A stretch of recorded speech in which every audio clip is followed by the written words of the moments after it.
జగనన్న, నువ్వు ఏమనుకోకుండా పొద్దున్నే ఒక మాట చెప్పన్నా. మనము ఏమైనా సమస్యలు ఉండి, ఏదైనా కూటమిలో ఏమైనా పనులు చేయకపోతే, డైరెక్ట్‌గా అసెంబ్లీలో కదా మనం అడగాల్సింది. మనం ఎమ్మెల్యేనేగా.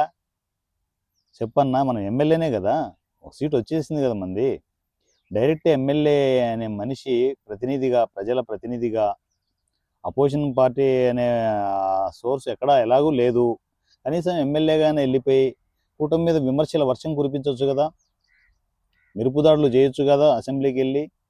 ఈ ఈ పనికిరాని రికార్డెడ్ ప్రెస్ మీట్లు, గ్రీన్ మ్యాట్లు ఎందుకన్నా? జనాలకు విసుగొచ్చేస్తది. అదేదో మాట్లాడేది అసెంబ్లీలో కూర్చొని మాట్లాడితే హుందాగా ఉంటుంది జగనన్న. ఏం మొహం పెట్టుకొని వెళ్తాడులే అక్కడికి. అందరూ అటు అసెంబ్లీ మొత్తం అటు చూస్తే ఏంటంటే 10 నిమిషాలు కూడా ఉండలేని పరిస్థితి వస్తుంది అని చెప్పేసి జనాలు అనుకుంటూ ఉన్నారు. ఎందుకు అసెంబ్లీకి వెళ్ళలేదన్న నాకు డౌటు. అడిగే క్వశ్చన్లేవో ఇట్లా ప్రెస్ మీట్లు పెట్టి, అది కూడా ఈ రిపోర్టర్లు ఏ పడితే ఈ క్వశ్చన్లు అడుగుతారని చెప్పి ముందుగానే క్వశ్చన్లు కూడా మీరే రెడీ చేసుకొని వచ్చేసి, ఆ ప్రెస్ మీట్లు రికార్డెడ్ ప్రెస్ మీట్లు చేసి, ఎడిటింగ్ చేసి, నీట్గా క్వాలిటీగా చేసి, అప్పుడు ప్రెస్ కదలడం ఎందుకు? డైరెక్ట్గా అసెంబ్లీలో లైవ్లో పేపర్ చూస్తూనే చెప్పు, పేపర్ మీద రాసుకో, అన్నీ రాసుకొనేసి ఈ కూటమి ఈ పనులు చేయట్లేదని చెప్పేసి ఒకసారి అట్లా జనాలకి విసురితే జనాలు కూడా అనుకుంటారుగా, జగనన్న అంటే ఏం పీకలేకపోయాడు, కూటమి కూడా పీకలేదని చెప్పేసి అంటున్నాడు జగనన్న. కనీసం ఆ ప్రజలన్నా వస్తుంది కదన్నా కూటమి మీద.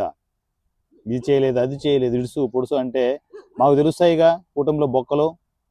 ఆ బొక్కలు అక్కడ చెప్పవు. కూటమి అంటే కూటమి ఎదిరించి మాట్లాడే ధైర్యం ఉండదు, అసెంబ్లీకి వెళ్ళవు.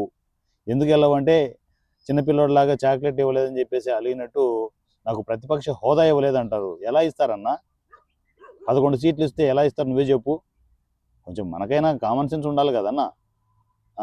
రూల్ ప్రకారమే ఉంటుంది అక్కడ. నాకు ఇవ్వట్లేదు, నేను అందువల్ల వెళ్ళడం, వాళ్ళు నేను అక్కడ మాట్లాడనని చెప్తే జనాలు చూసే వాళ్ళు ఏమనుకుంటారు? నవ్వుకుంటారన్నా. ఈ సింహం ఏంది సింగిల్గా వెళ్ళేసి వాళ్ళని చీల్చి చెండాడుతుంది అనుకుంటే ఇలా తూచు అంటున్నారని చెప్పేసి నవ్వుకుంటారు కదా. అలాంటి సోర్స్ మనం ఇవ్వకూడదన్నా. చూడు, ఒకసారి ఆలోచించు. ఏమన్నా అసెంబ్లీకి వెళ్ళి మనము విజృంభించే ఆలోచనలు ఏమైనా ఉన్నాయో చూడు ఒకసారి.